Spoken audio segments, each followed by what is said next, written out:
removing a processor and heatsink.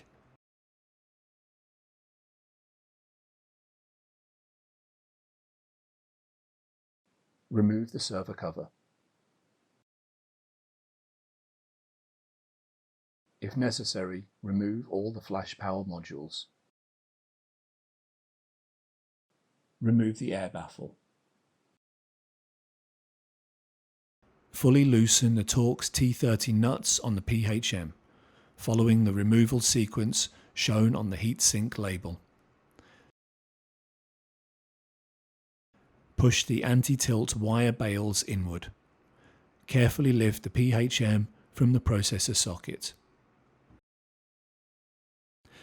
Lift the handle to release the processor from the carrier. Hold the processor by its edges and then lift it up from the heatsink and carrier.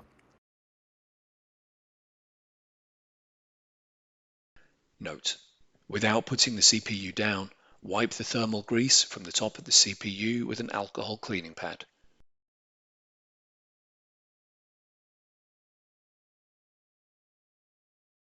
Then, place the CPU on a static protective surface with the CPU contact side facing up. Release the retaining clips from the heatsink.